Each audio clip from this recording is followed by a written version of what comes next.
Boa tarde, sejam bem-vindas, bem-vindos. Estamos no Oração Ação, nosso grupo de estudos de todos os dias, segunda a sábado, pelo menos, às 18 horas, que é a hora do Ângelus, momento em que grandes correntes espirituais, exemplarmente a corrente de Maria de Nazaré, se reúne para prestar serviços, para emitir luz, para fortalecer, para limpar, para nutrir a humanidade a partir da visão espiritual, a partir do entendimento, mas, acima de tudo, a visão do amor, que Maria tão bem simboliza para todos nós, não é? Que nós, junto a Maria, nos situemos.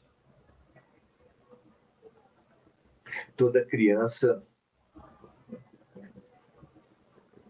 pode estar bem fazendo atividades, fazendo lições, desenvolvendo as mais diferentes situações. Quando chega a mãe, ela se enquadra na posição de filho novamente, se é mimada com mimo, se é trabalhada com autonomia, buscando e mostrando para a mãe as coisas que está fazendo. Nós também temos essa oportunidade com Maria nos situarmos como crianças espirituais que somos. E isso é uma chave para a nossa vida. Tanto é que a primeira bem-aventurança de Jesus, que é um passo a passo do que precisamos conquistar na nossa evolução espiritual, situa a primeira conquista, a primeira chave, como a humildade. Tanto é que na oração, na prece de Cáritas, depois de pedir tudo para todos, ao viajor a estrela guia, ao aflito a consolação, ao doente o repouso, ao final de tudo pede a simplicidade, que fará de nossas almas um espelho onde se refletirá a vossa imagem, a imagem de Deus. Veja a importância da simplicidade, da humildade. Não à toa, o próprio Jesus coloca como divisor de águas, nesse momento de transição, que nós sirvamos e acolhamos os pequeninos do mundo. O primeiro pequenino do mundo que nós precisamos acolher e estimular é a nossa criança interior. Muito, muito bom. Feliz por estar nessa trajetória com vocês. Sejam muito bem-vindos. Temos tido como roteiro, um roteiro luminoso, O Consolador, de Emmanuel e Chico Xavier, 411 perguntas, que passam em revista todo o conhecimento humano, tudo que sabemos, ainda que num nível inicial, mas passa em revista tudo que sabemos nas três vertentes: ciência, filosofia e religião. Estamos na primeira, ciência, e dentro da ciência já estudamos já esgotamos 4 das vertentes científicas escolhidas para esse livro: a química, a física, a biologia, a psicologia e a sociologia. Estamos nesse último. No campo da sociologia, vamos hoje conversar sobre a visão de mundo. Qual tem sido a visão de mundo até agora na humanidade? Qual tem sido a visão de mundo da sociologia? E qual a contribuição que a visão espiritual traz para essa visão de mundo, para essa visão de sociedade? Vamos lá? Sejam muito bem-vindos todos e que contribuamos, nunca com visão final de nada, mas estimulemos, se possível, aspectos enriquecedores da nossa visão de mundo. A perspectiva, a visão de sociedade, ela é básica para qualquer planejamento, para qualquer tomador de decisões. Os processos de planejamento das empresas, os processos de planejamento participativo, sempre partem de uma visão de mundo. Qual a visão de mundo podemos ter hoje? E o espiritualismo, a perspectiva espiritual, complementa a visão de mundo que nós temos desenvolvido a partir da economia, a partir da política, agora complementada pela perspectiva espiritual. Vamos ver o que o estudo nos sugere? Pergunta 59, do item ciência e do subitem sociologia. Pergunta 59, a questão é levada a Emmanuel da seguinte forma: tem o Espiritismo um papel especial junto da sociologia? Qual a contribuição do Espiritismo, da perspectiva espiritual, para a sociologia, para a visão de mundo de cada um de nós? Vamos ver a resposta. Na hora atual da humanidade, o momento da transição planetária, que Jesus chamou de fim dos tempos. Não fim do mundo, Jesus jamais previu o fim do mundo, mas fim de uma era. Então, na hora atual da humanidade terrestre, em que todas as conquistas da civilização se subvertem nos extremismos.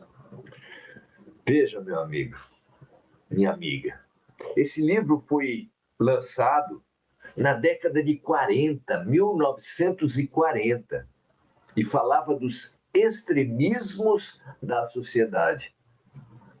Condição em que estamos afogados, mergulhados na atualidade, nessa terceira década dos anos 2000. Quase 100 anos depois de quando foi lançado esse livro, estamos nós, envolvidos como nunca nos extremismos religiosos, políticos, ideológicos e econômicos. Então, Emmanuel começa assim: na hora atual da humanidade terrestre, em que todas as conquistas da civilização se subvertem, conquistas científicas são menosprezadas pelas ideologias. Conquistas políticas, como a própria democracia, são menosprezadas e subvertidas pelos extremismos. O Espiritismo é o grande iniciador da sociologia, por significar o Evangelho redivivo. O Evangelho, Jesus, que foram subvertidos pelas próprias instituições cristãs, ditas cristãs, Jesus faz como que uma nova ressurreição. Precisamos testemunhar e nos transformar na ressurreição de Jesus. O Espiritismo é o grande iniciador da sociologia por significar o Evangelho redivivo, que as religiões literalistas tentaram inumar nos interesses econômicos, tentaram reduzir, tentaram apequenar. Não é verdade que cristianismo acabou reduzido a interesses econômicos? Ainda hoje, como nunca, na chamada teologia da prosperidade, a iluminada, maravilhosa contribuição de Jesus reduzida ao dinheiro. Então, o Espiritismo é o grande iniciador da sociologia por significar o evangelho redivivo que as religiões literalistas tentaram inumar, reduzir aos interesses econômicos. E na convenção exterior, na mudança formal, social, material dos seus seguidores, dos seus prosélitos. Triste que tenha sido subvertido assim o cristianismo. Mas não é uma tristeza definitiva, não é uma redução e uma destruição absoluta. Tanto é que o Espiritismo vem reviver esse cristianismo. Continua Emmanuel. Restaurando os ensinos de Jesus para o homem e esclarecendo que os valores legítimos da criatura são os que procedem da consciência e do coração, a doutrina consoladora dos espíritos reafirma a verdade de que a cada homem será dado de acordo com seus méritos.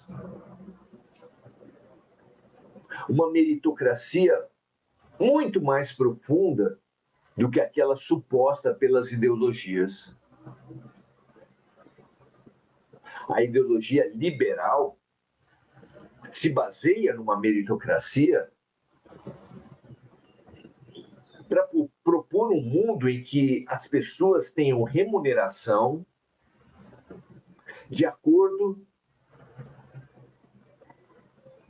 com o mérito intelectual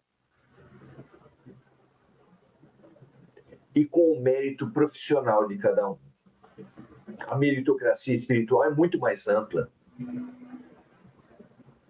Fala num reconhecimento essencial, energético, no estado vibracional que cada um conquista fisicamente a partir das conquistas espirituais, das virtudes espirituais, como a compaixão, o colocar-se no lugar dos outros, como a gratidão, o reconhecer a beleza e o amor de Deus agindo em tudo que nos acontece, como a fraternidade, que partindo do Pai Nosso, que nos revela sermos todos irmãos por parte de Pai, nos situa a todos e a tudo como irmãos. Somos irmãos de todas as criaturas, de todas as raças, de todas as nacionalidades. Somos irmãos de todos os animais, todos os vegetais e todos os minerais e todas as coisas. Somos irmãos de tudo. São princípios trazidos por Jesus, vividos por Francisco de Assis, que chamava todos os seres humanos, mas também animais, vegetais, minerais e todas as coisas como suas irmãs. Um filme maravilhoso sobre Francisco de Assis é Irmão Sol e Irmã Lua. Constitui sinais da visão de mundo trazida por Jesus e revivida no Espiritismo.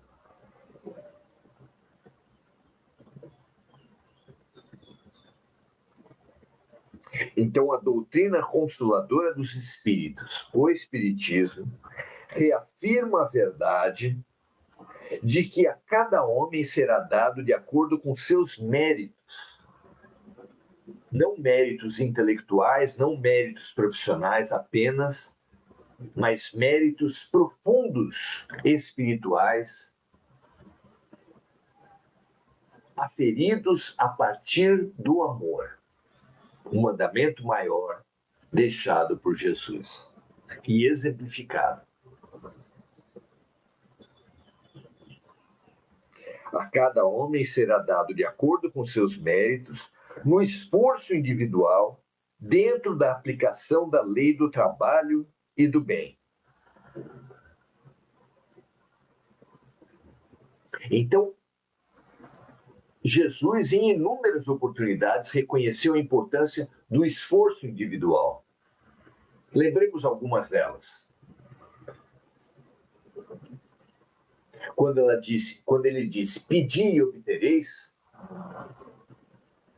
quando ele disse, busque o reino dos céus e tudo mais te será acrescentado, quando ele diz, ajuda-te e o céu te ajudará, a tua fé te salvou, em inúmeras passagens, Jesus situa que o primeiro esforço de qualquer comunhão com o alto, o primeiro esforço, o primeiro passo para recebermos qualquer graça divina é sempre nosso. Tudo sempre parte desse esforço individual, dessa abertura para Deus e para a luz que nós precisamos fazer.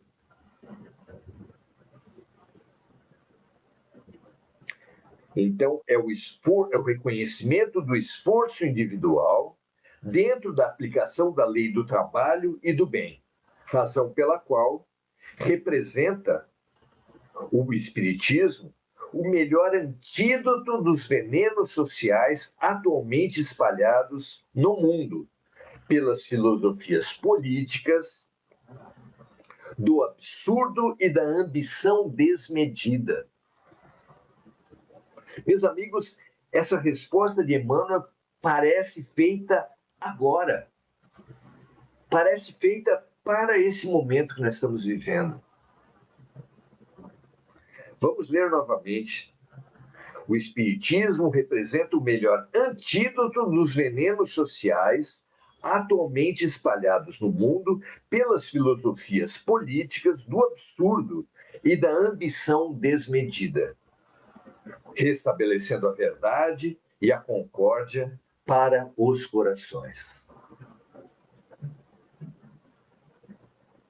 Ok, mas como o Espiritismo pode ser, para todos nós, esse antídoto dos venenos sociais atualmente espalhados no mundo pelas políticas do absurdo e a ambição desmedida? Como o Espiritismo pode fazer isso por nós? Não se trata do Espiritismo fazer por nós. O Espiritismo é uma oportunidade para que nós façamos por nós mesmos a ressignificação da própria vida. Pela visão espiritual, pela perspectiva espiritual, nós não somos homens nem mulheres.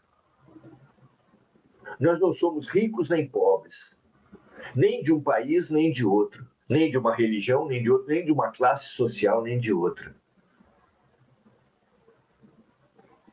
Ataca-se pela raiz, neutraliza-se o veneno das ideologias pela verdade profunda de que nós não somos nada disso, nós apenas estamos quebrando pela raiz o racismo, o ódio de classes sociais, a competição e a guerra entre as nações, seja ela por armas de morte ou pelas armas comerciais, como nós vivemos tão intensamente nesse nosso tempo.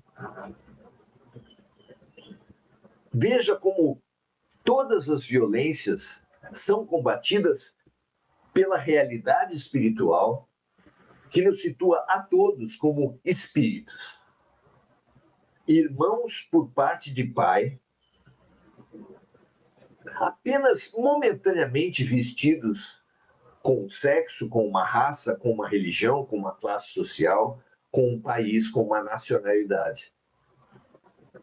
E assim como seria um absurdo nos dividirmos pela cor da nossa roupa, porque hoje eu estou de verde, mas amanhã estarei de amarelo, de azul, de vermelho, não há porquê nos agredirmos pela cor da camisa, também não há porquê nos agredirmos e nos violentarmos pela roupa material que o espírito veste nesse momento. Assumir a visão espiritual, assumir a perspectiva e a visão de sociedade, de mundo, de vida, que a reencarnação, que as vidas sucessivas nos trazem, é revolucionário, é pacificador, é transformador para todos nós. Pense sobre isso e veja se não há verdade.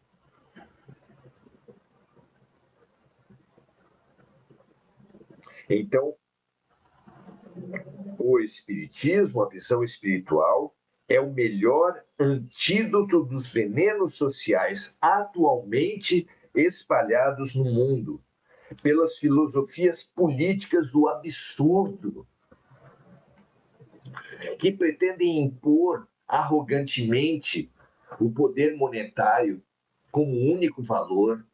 É um absurdo. E da ambição desmedida, países invadindo uns aos outros para ter riquezas minerais, países pressionando, impondo interesses econômicos e desestabilizando o mundo todo por essa ambição desmedida, estabelecendo a verdade, porque a verdade profunda é a verdade espiritual, e a concórdia para os corações. A concórdia está em Jesus e no amor. O sentido da vida é amar a Deus sobre todas as coisas, esse Deus que está em tudo fora de nós, mas também amar o Deus que está dentro de nós, de forma que possamos amar o Deus no próximo, como amamos o Deus em nós mesmos. Porque, é claro, o amor ao próximo não pode ser a roupa, ao ego, às máscaras, mas ao eu essencial, ao Deus que habita no fundo de todos.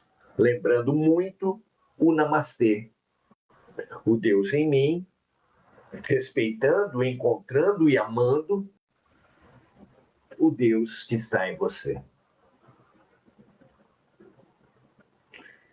Que essa visão de fraternidade universal, de concórdia, de união essencial pelo Espírito, banhe toda a humanidade, desarme todos os tanques, todos os canhões, todos os mísseis, todo o comércio, toda a realidade entre as religiões, entre as classes sociais, entre as raças, trazendo paz na Terra.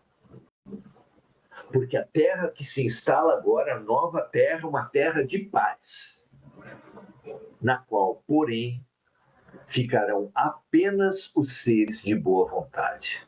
Como anunciou Jesus, paz na terra aos seres de boa vontade. Graças a Deus, paz e luz a todos. Saudar agora os amigos que estão conosco nessa sala de aula, nesse grupo de estudos. André Santos, Lúcia Galvão, dando seu boa noite, assim como Eliane Laure Viana, Mônica Silva, lembrando de amigos encarnados e desencarnados,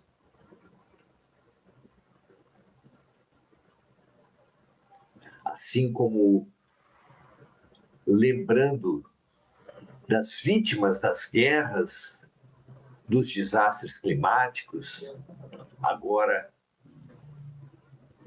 da crise econômica, que vai sempre, como toda crise, prejudicar e atingir muito mais os mais frágeis, os mais elaborados, pedindo de cada um de nós um incremento na solidariedade, na compaixão, na fraternidade. Que todos nós façamos a pergunta fundamental: o que Deus está querendo de nós nesse momento, com essas crises? E saibamos, é claro, responder, porque o que Deus mais quer de todas as suas criaturas, na profundidade, é o amor. É amar a Deus, que está em todas as coisas, todas as situações, todas as relações, e amar o Deus que está nas relações, amando o próximo, o Deus que está em você, da mesma forma que eu amo o Deus que está em mim. Graças a Deus, amor e paz para todos vocês. Namastê. Até a próxima. Amanhã, domingo, 17h30, estaremos revisitando, reestudando, nos alegrando e nos recriançando com Entre o Pequeno e o Grande Príncipe. É o nosso programa de domingo. Venha conosco, estaremos juntos. Um grande abraço, paz e bem.